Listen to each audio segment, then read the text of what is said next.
No introduction. I just wanted to come and talk about what I've experienced as the problem with education reform. So let's get, well, first, forewarning, this is like purposefully a bit of a rant. There's going to be some tangents, and I'm probably going to just randomly abandon them. And this probably isn't going to flow as well as like an academic paper or like your classic argument. I have a lot of questions, a lot of criticisms, observations, but probably very few specific answers or suggestions.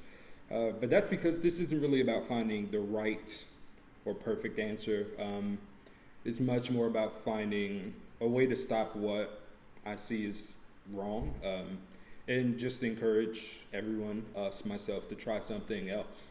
Um, so yeah, so I've done a few laps sort of around the track and perused the crowd, and I've seen and experienced some problems in the education reform landscape. So not just education, but specifically the part or the world where we're looking to reform or revitalize or revolutionize education. All those words, but I kind of see sort of the same thing everywhere I go. Um, so yeah, I would say that all I see is people trying to find a shiny and spicy new way to achieve the same stale goals. A goal that is and has always been guilty of all the isms that are really hot topics but neglected in the United States, with a heavy side eye to things like racism, classism, and sexism. Uh, I feel like there's an overfocus on the methods and not enough, or maybe any, analysis of the goal itself and whether they're worth pursuing. Much worse is that we don't stay tuned in with what is the young person's goal for themselves in a way that's free from all of the programming or indoctrination of what others think their goals ought to be. I say this often. For most of young people's lives, their world is telling them what to do, who to be, how to be, what to pursue, and why they want to pursue it. And then they're just thrust into adulthood and expected to be able to determine these things for themselves, though many have never been given space or guidance to develop these reflective capacities. Oftentimes, people say that ed reform is about helping develop, or education is about helping to develop these young people into grown people who can function in the world. Sometimes that really just means and turns into college and career readiness. But the problem is that that answer is financially driven. It's so infected by like the gluttonous overgrowth of capitalism and a scarcity mindset. What we're saying actually is, how do I train this young person to essentially be able to provide value to the economy?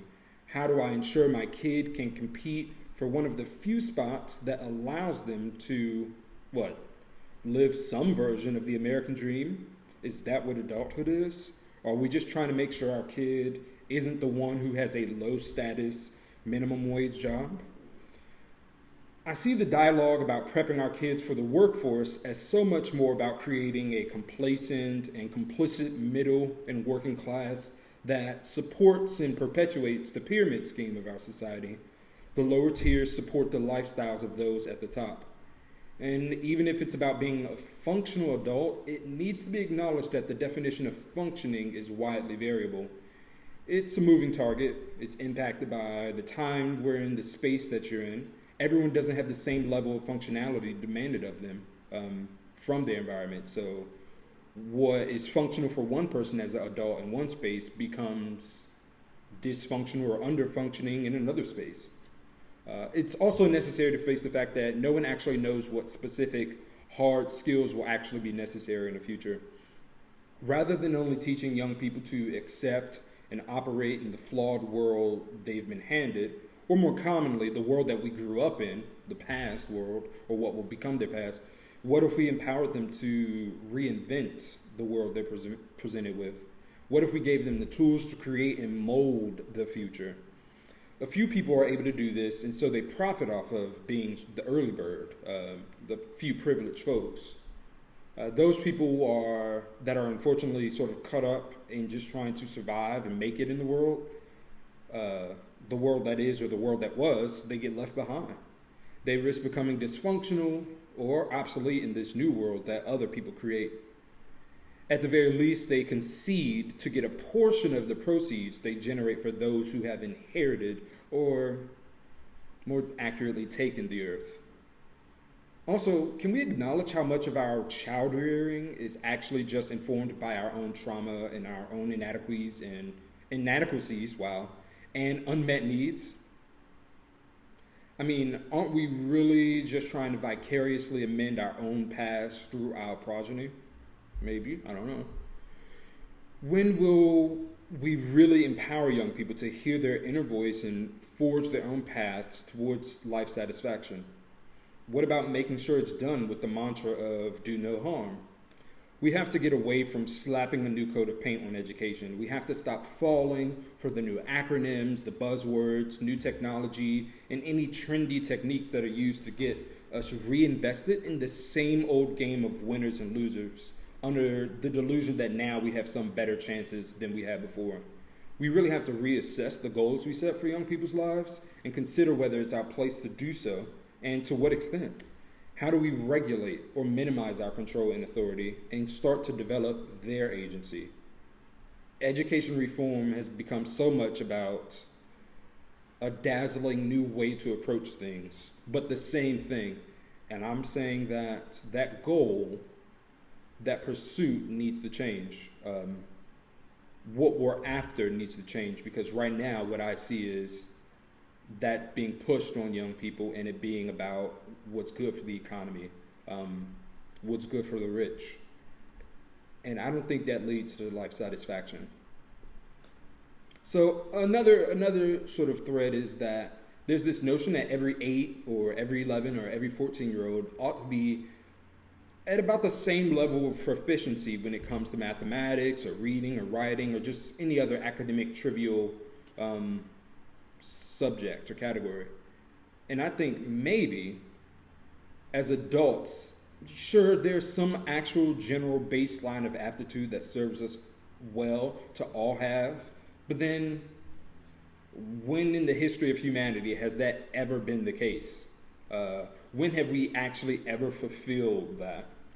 Everyone is definitely getting different things. Everyone has never been on the same level or knew the same things, and it's actually been okay. In a society that has and requires a degree of specialization of tasks that we currently have, I think it's also an absurd proposition. Standardization, I say, is not human. And yet, we very much apply this industrial approach to schools because I guess it's the most efficient usage of resources in order to guarantee a certain level of consistency in the results. Sure, there will be some things that don't make the cut, but that's to be expected, right? And as long as it's calculated to be minimized, then it's fine, right? You're okay with the fact that maybe your young person will be the one who doesn't fit the mold and gets left out and left behind. We appreciate you for making this sacrifice for the greater efficiency of our factory schooling style.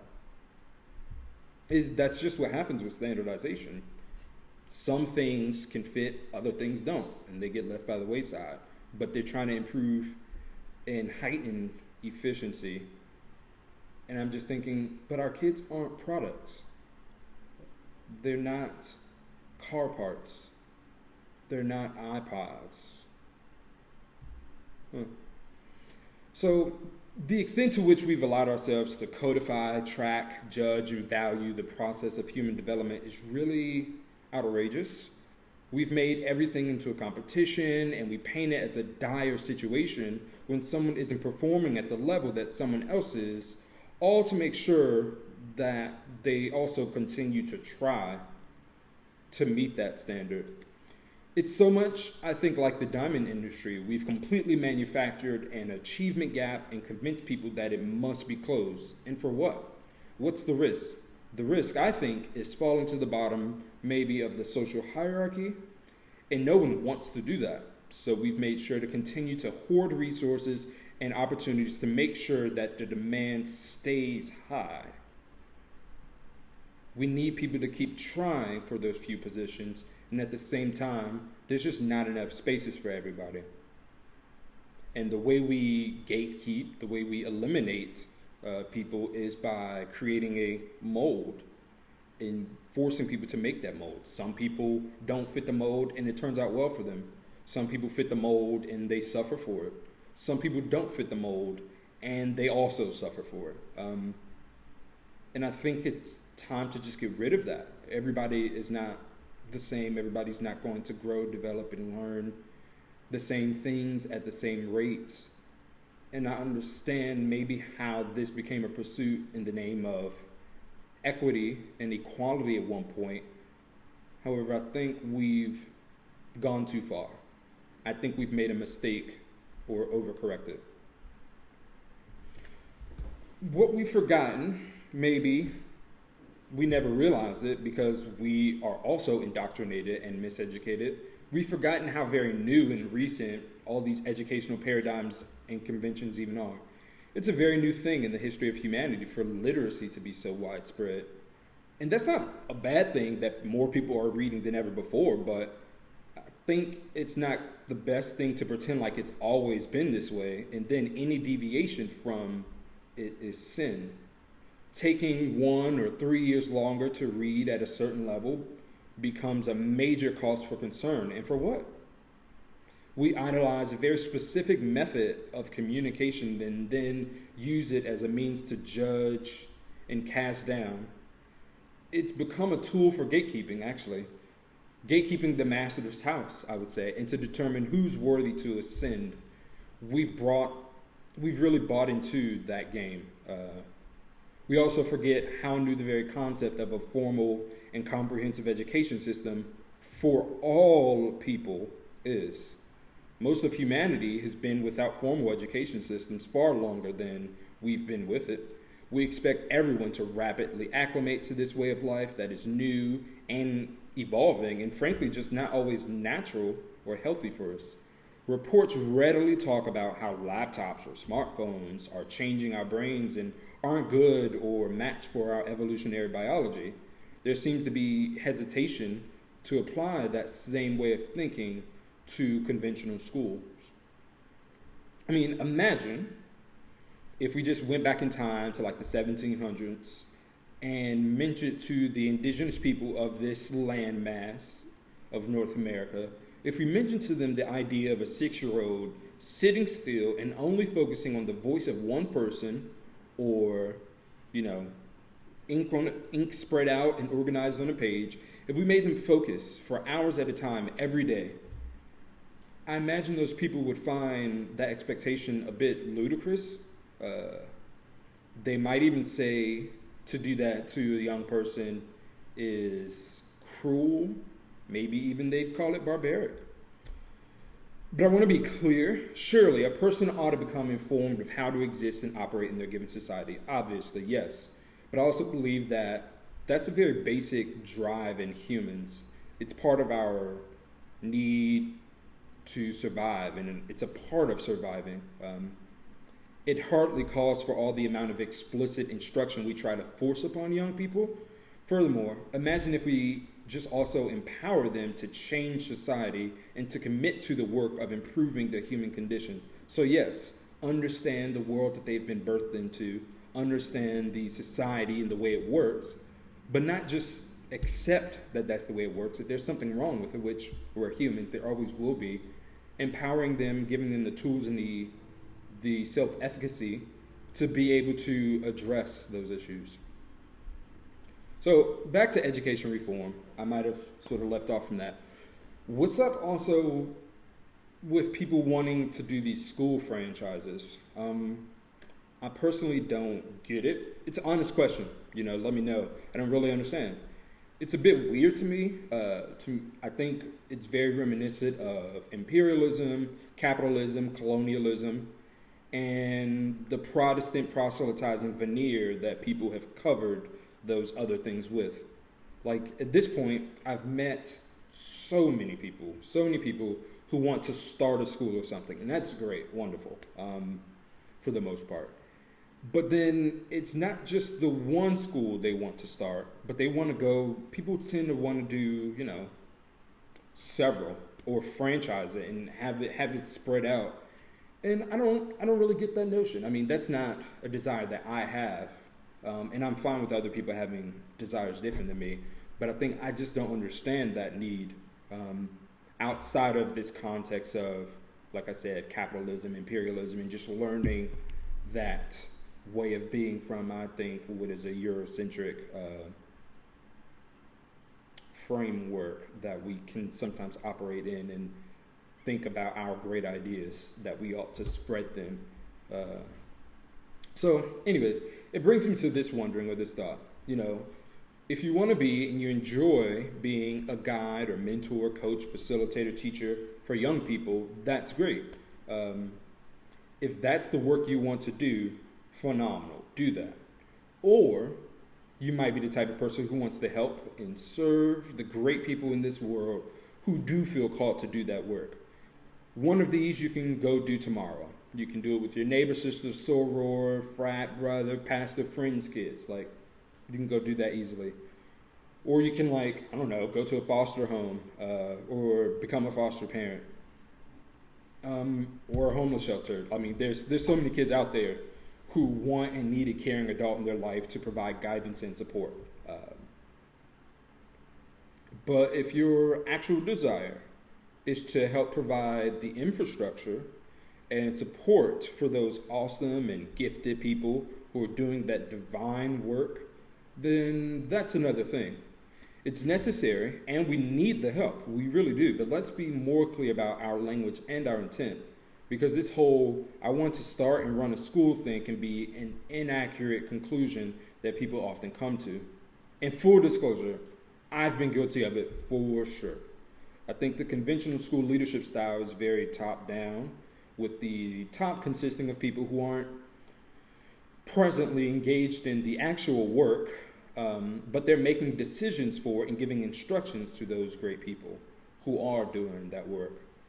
People have this vision for the machine they want to build and how they want to run their organizations. They dictate what the others under them do.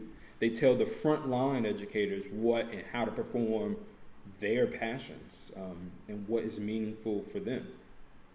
Then, enter in all the policymakers and private corporations and how they add on to the labor for teachers and educators and put in there all these distractions and all these other menial tasks, or pointless tasks, I should say, that don't matter as much.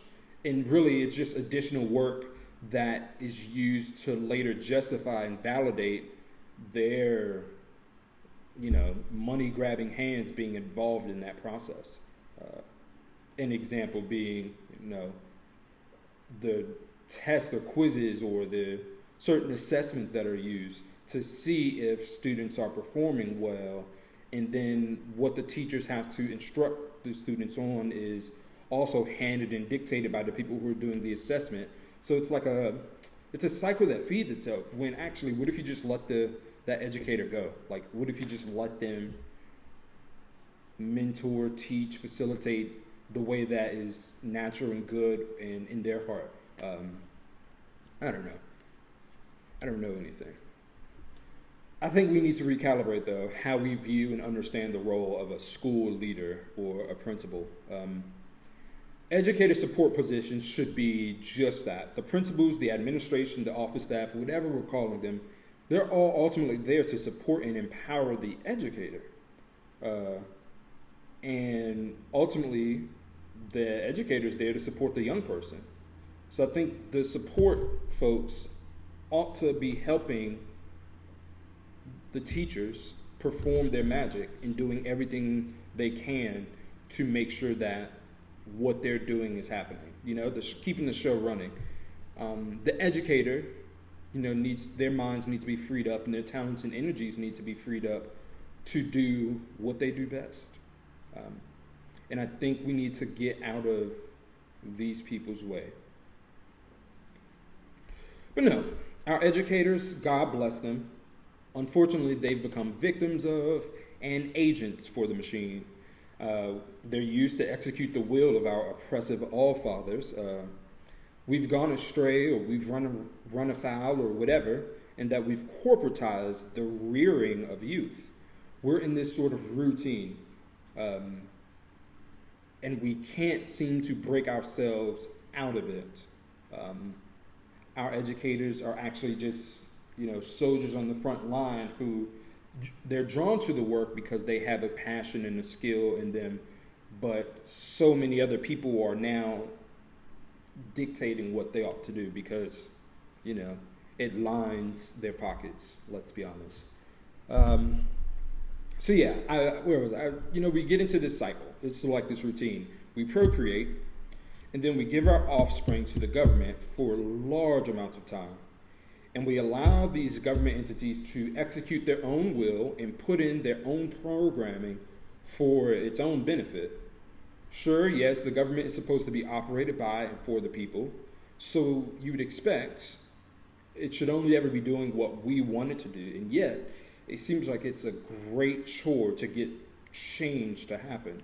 And I think out of all the aspects of government, these kinds of changes should be the easiest and maybe even the quickest to bring about because they're about what ought to be, I say, the most important things to us, and that's our children. But we go for whatever the government tells us to go for, and sometimes, for some people, what the government coerces us into doing. At best, we've been marketed to, and we've bought into the lies. At worst, we've been beaten into submission. Consider, Native American boarding schools, just as an example. We want what we're told to want, and we do what we're told to do, so we replicate and surrender our youth to be programmed.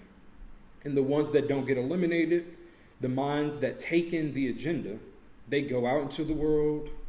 They're either complacent and compliant or just begrudgingly there to reinforce the scam, this sort of multi-level marketing pyramid scheme system that we have. We just send them out there after we program them to hold up what we have. And then, they replicate some more, and the cycle goes on. Their youth, we send their youth off to the government, and the government programs them, and they become compliant, and they feed the economy and support the system, and they're okay, and then they procreate again, and they give, it's a cycle. A cycle where we're really just making warm, indoctrinated bodies to fuel the economic machine. That's all it is. We're just making fuel, and wow. It's the Matrix. It's basically the fucking Matrix. So I'll move on. Another thing that I've seen in ed reform is that when somebody's doing something, testing something out, then the word scaling happens, which is also kind of weird to me. It's common in the realm specifically where we're talking about people who fund education reform or just educational entrepreneurs.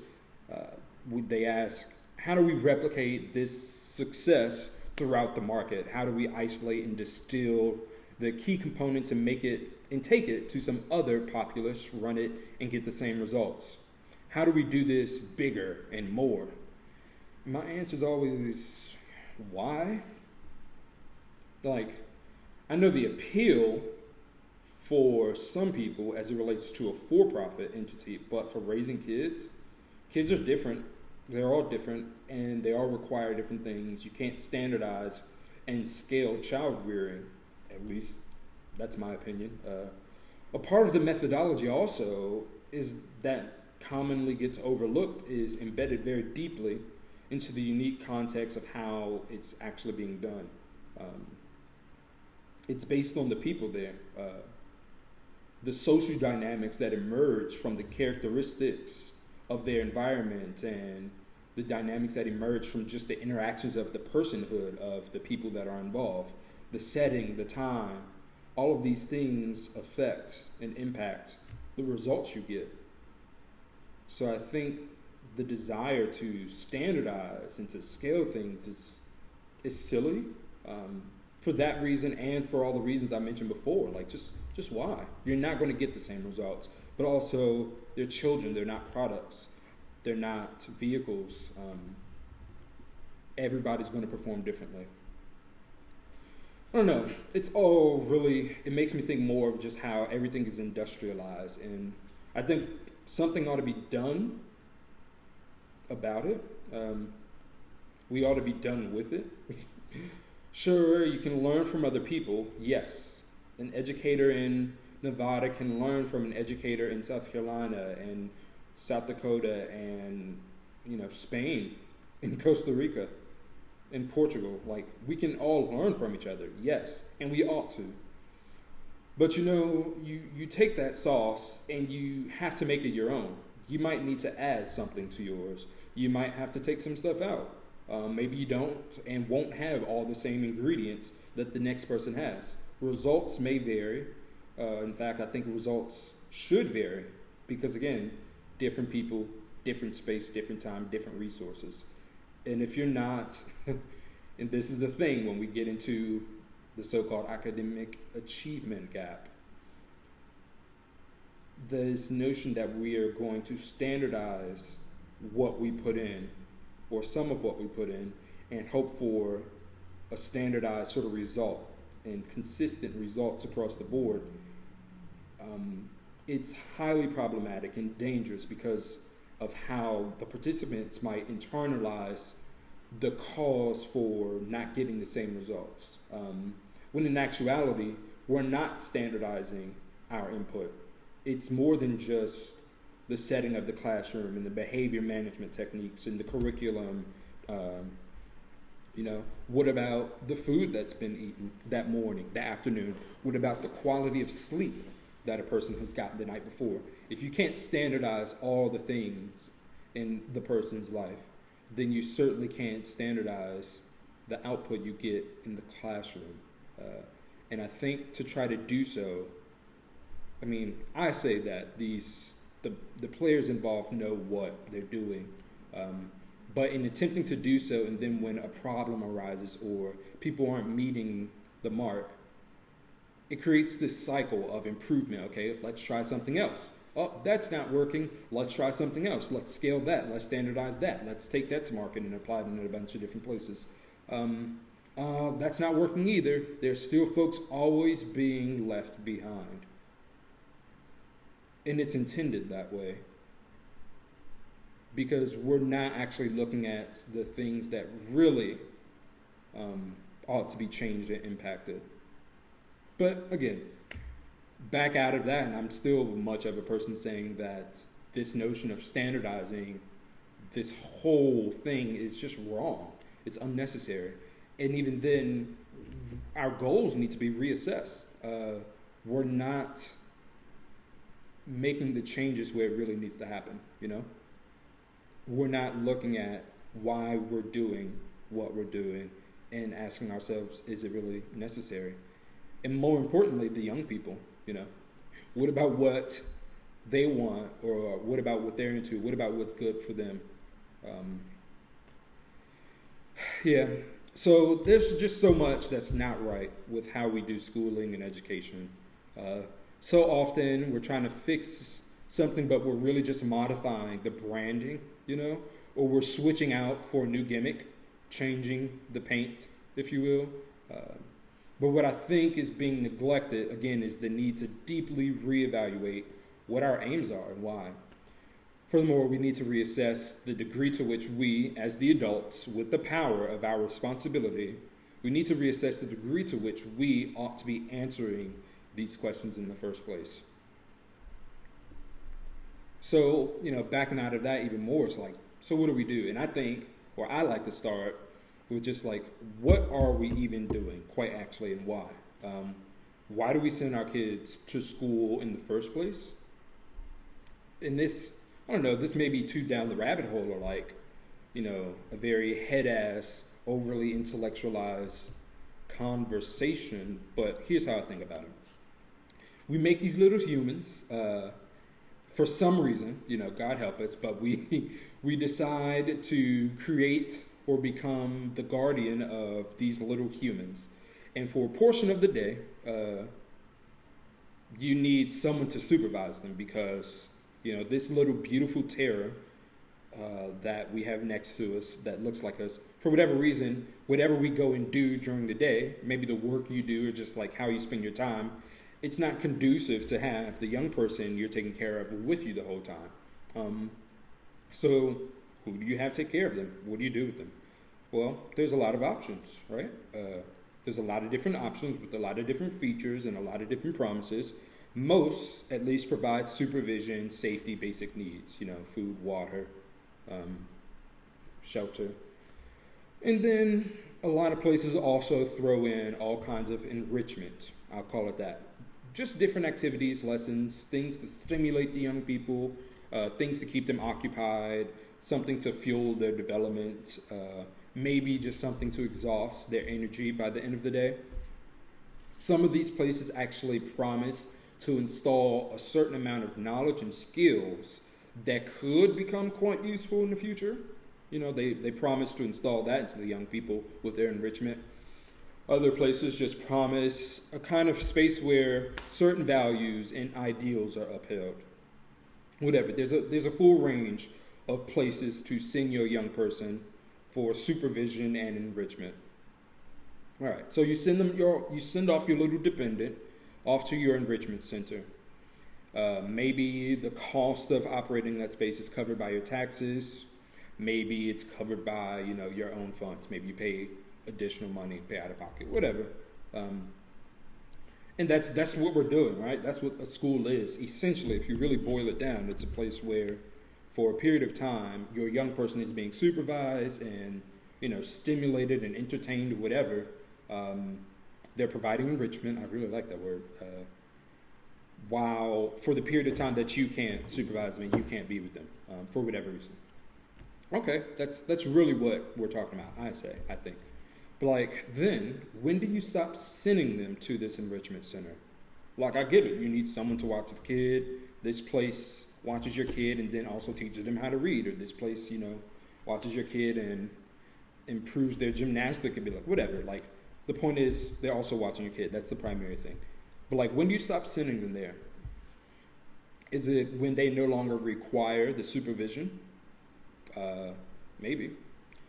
Though the government does require you to provide this enrichment actually up to a certain age. Most places it's 15, 16. So to a degree, you have to find some enrichment center for them to be at for a portion of the day. And that's just the law. But then what else will they do? Even if they get to that age, what else are they going to do with their time? Do they just stay home? Are they old enough for you to take them with you now to whatever you're doing throughout the day? Just what the heck do these little rascals do with their time? How do we, entertain them, continue to enrich them, whatever, if they're no longer required to have adult supervision? I think what we tend to do is, we just keep them at the enrichment spot. Actually, that's what happens. But then there's no problem with that, backing out of presenting that as an issue. There's no problem with that, especially if the young person is enjoying being there and they seem to be getting something out of it. Maybe they go do something else with their time if they feel like they're ready for that. But again, once the government and you and the young person are of the mind that the enrichment center that they're over that, or it's no longer required, then what do they do? I don't know. That's the question without any answer, just the random musing. There was a point in our history, the government was like, hey, let's all use a portion of all our money to fund these common locations for us to send our kids to. And at these places, they'll get supervised and enriched. Eventually, they were like also, so by law now, each state has to provide such a place. And that escalated to where the law is now saying everyone has to send their kid to these enrichment centers. And the indigenous folks too, you need to be coming to our enrichment centers, And if you don't send them to us, we'll stop sending support services that we've basically required you to need from us. Or we'll just arrest you and then take your kids away anyways. So yeah. And then, oh God, and then All that indigenous stuff, you can dead all of that. We want you to survive, but in order to survive, you're going to have to ghost your language. You're going to have to ghost your culture, your family, your history. We're teaching you the white way.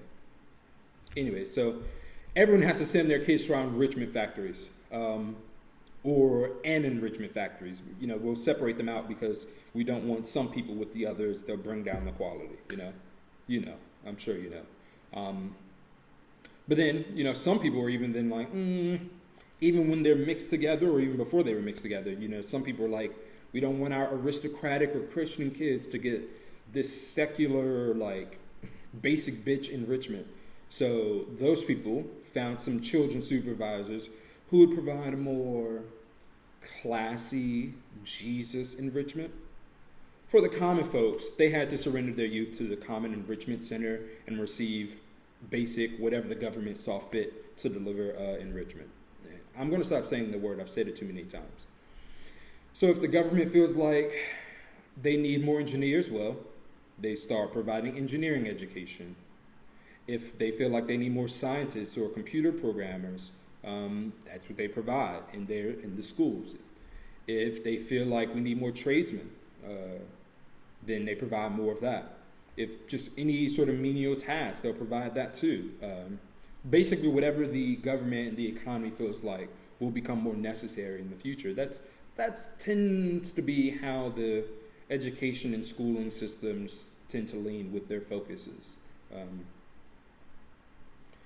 If the government wanted more docile and compliant citizens who aren't going to shake it up, maybe they provide less civics courses and sort of discourage any kind of actual real life civics learning and action. Maybe, I don't know. Eventually, the government convinced all the parents, though, that the government was the authority on how the youth ought to be enriched. Oh, I said it again. Also, one's process became linked and necessary to them finding work and being able to just make a living in the world. If a person wants a certain lifestyle, they're going to need a certain job, and that job may require more schooling than the basic stuff, We told people that if they wanted their young people to be successful, then they need to desperately get the prescribed education that the government provides. And then, if you want an extra leg up, the basic education is not going to be enough. You're going to have to go for more and get some bonus stuff. Plus, with everyone getting the basic stuff, the market is a bit more competitive now, and it's oversaturated. So we need more ways to eliminate the prospects. So that's where the bonus stuff comes in. That's where you go for more schooling or more education beyond what you're already doing or what you're already trained to do. And so then with this bonus stuff, well, not everybody can afford that. Not everybody can access it. So it'll help keep people closer to their original stations, As time goes on, more people can kind of access it in a different way, but even then is becoming less and less affordable, so then less and less people can actually get into our bonus enrichment. I'm basically talking about college and university, just any post-secondary education that's happening. That has become, ultimately very necessary. And it's used to eliminate prospects and to weed people out. And then if you can afford to go to those places, then it allows you to maintain where you're at. I talked about that sort of your social station, if you will, socioeconomic status, basically.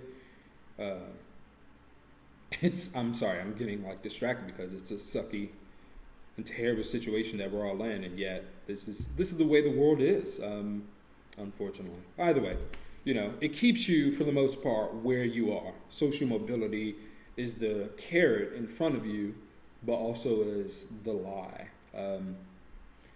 Either way, so maybe you've accessed your bonus status, you've accessed post-secondary education, and you get your bonus level points. Unfortunately, though, sometimes you can't afford it, and you have to take out a loan. They're calling it these days, or they used to call it an investment, but you actually have to pay back the sort of returns on that investment. It gets taxed. The bonus points you get, they get taxed, and you have to give that back with interest. And you still might not even be able to do that. The game is kind of rigged. So yeah, that's the situation that we're in. The government, its mouthpiece, agents, and everyone participating as a cog in the system, I say, has convinced everyone else that they really need post-secondary education, and even primary and secondary education. You must follow this path. It's necessary to be successful. That's what everybody's saying, everybody's communicating. And everyone believes them. We all believe it.